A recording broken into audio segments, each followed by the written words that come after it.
네, 안녕하십니까. 소개받은 전환심입니다. 소개받은 대로 저는 정부 출연 연구기관에 근무를 하고 있고요. 오늘은 아이반호도 그렇고 청심도 그렇고 개별 학교 사례들을 많이 얘기를 했는데 제 연구 관심은 국가 수준에서 모든 학교들을 어떻게 하면은 질을 높일까, 이 부분이 제 주제가 되겠습니다. 그래서 개인적으로 아이반호 학교도 2년 전에 가본 적이 있고 외국 학교들도 많이 다녀보고 하면서 전반적으로 우리 학교 교육을 어떻게 좀 바꿀까 이런 데 관심을 두고 있습니다.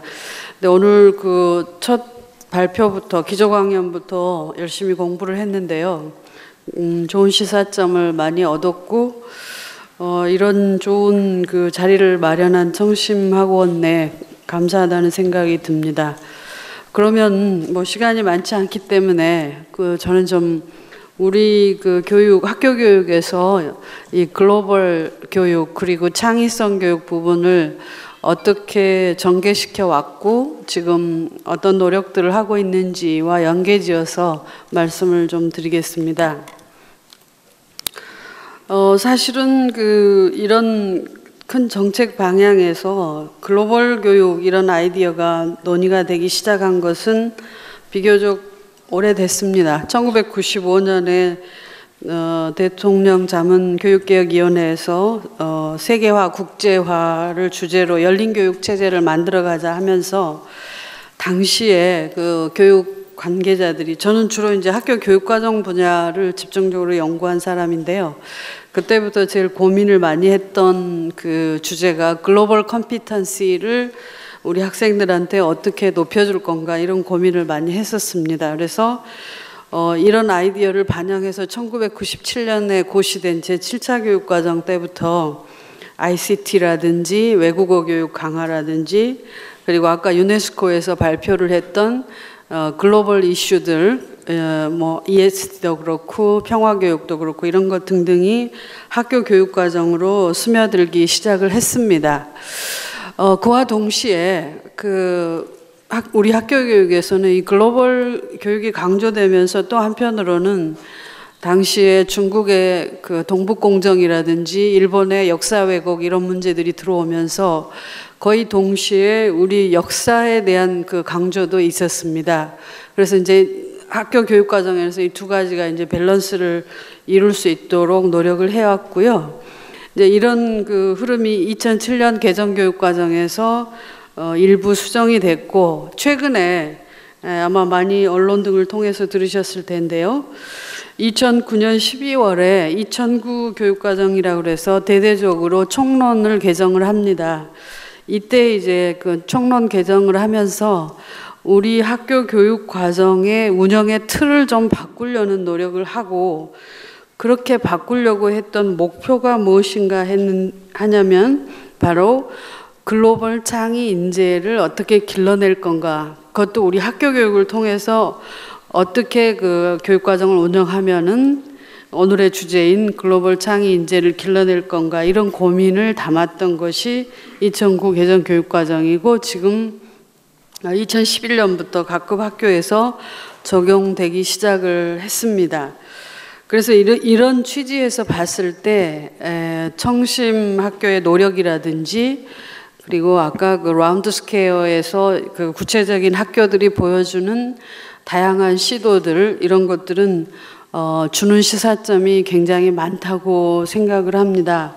다만 이제 우리나라 학교 전체 상황에 비추어 봤을 때 그런 학교들은 좀 더 특별한, 좀 더 많은 교육 자원이 투자된 이런 학교라고 말씀드릴 수가 있겠고, 그런 학교처럼 할 수는 없지만 전반적인 교육을 어떻게 바꿔나가야 될 건가는 계속해서 고민을 해야 될 주제라고 생각을 하고, 제가 이제 금년도에 주제로 삼고 있는 게 이제 학교에서 창의적 인재를 어떻게 기를 건가, 이거를 교육과정 개정과 연계지어서 보고 있습니다. 그래서 이제 국내외 학교들을 제가 다니고 있는데요. 시간이 없어서 많은 그 얘기는 못 드리겠고 간략하게 말씀드린다면 제가 그 국내 고등학교 잘하고 있는 고등학교를 다니면서 느꼈던 게 희망이 있다. 아까 많은 분들이 우리 교육이 굉장히 문제가 많고 한계에 부딪히고 이런 얘기를 했습니다. 그것도 사실입니다. 사실인데 실제로 학교를 들여다보면 또 새로운 변화들을 볼 수가 있습니다.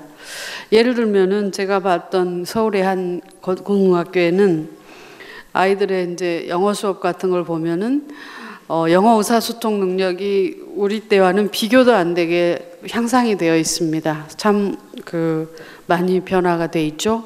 그리고 고등학교 교육을 고등학교 수준에서 멈추는 게 아니라 서울 시내에 있는 주요 대학들과 연계해서 필요하면은 심화된 과정을 경험할 수 있게 하고 있습니다. 또 제가 저기 전라남도 끝자락에 있는 유명한 고등학교를 갔습니다. 그 외진 시골에서 어떻게 무슨 활동을 하고 있을까 가서 봤는데 놀랍도록 다양한 아이디어를 가지고 하고 있습니다. 예를 들어서 학생 개개인이 자기 비전을 가지고 그 비전을 실현하기 위해서 학교 내에서 또 인근 지역사회 대학하고 또 인터넷을 통해서 뭐 다른 나라하고도 연계를 해서 굉장히 다양한 동아리 활동 이런 걸 하는 걸 봤습니다. 또 제가 어디 지방 도시에 있는 고등학교를 갔는데 거기는 아까 우리 발제를 해주신 선생님 같은 젊은 선생님들이 뭉쳐가지고 인문학 과목들을 통합해가지고 아까 우리 통섭이 주제였죠. 통합해서 제3의 인문학 강좌를 개설을 해서 원하는 학생들이 공부를 하는 이런 상황들을 보면서 우리 학교나 학생이나 선생님들한테 기회를 열어주면은 희망이 있다. 그리고 기본적으로 우리 아이들이 달라진 것 같아요. 우선 자신감이 있고 세계에 대해서도 주눅들지 않고 그래서 우리 부모 세대하고는 다른 모습들을 많이 보여주는 이제 이런 희망적인 모습들을 봤습니다. 그런데 이제 안타까웠던 부분이 제가 한 2주 전에 영국 학교를 보고 출장을 다녀왔는데요. 가장 큰 차이가 뭐냐 하면은 여유입니다.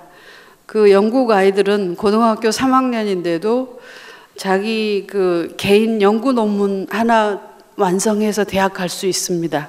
그거 집중해서 하는 아이들이 있습니다.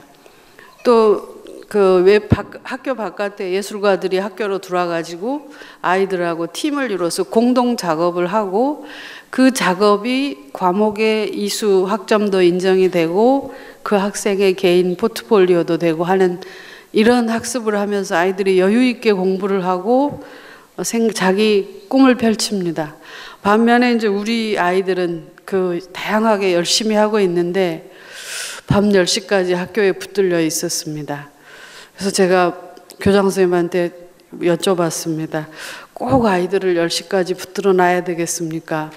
그랬더니 오후 3시에 보내면 학부모님이 전화를 하기 때문에 붙들어둘 수밖에 없다. 그래서 이제 그 대목에서 제가 이 문제를 어떻게 풀어나가야 될 건가.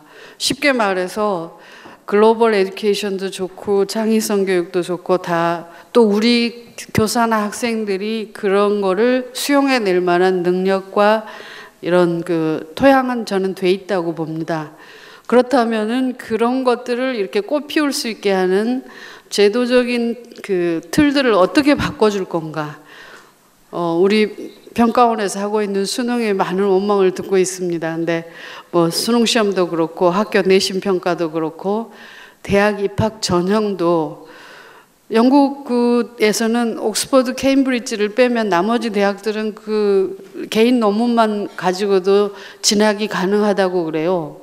근데 그런 식으로 대학 입학과 연계를 한다면 아이들이 정말 다양하고 창의적인 시도도 할 수 있지 않을까. 그래서 이제 이런 제도적인 부분하고 지금 우리가 추구하고 있는 이런 내용적인 부분이 좀 연관이 돼가지고 변화를 해 나가면 청심이나 아이바노 이상의 더 좋은 학교들, 더 좋은 결과들이 굉장히 많이 나올 수도 있고 또 우리 교육이 희망이 있을 거다 이렇게 생각을 하고요. 예, 너무 시간을 많이 쓰면 안 될 것 같습니다. 말씀을 줄이겠습니다. 예.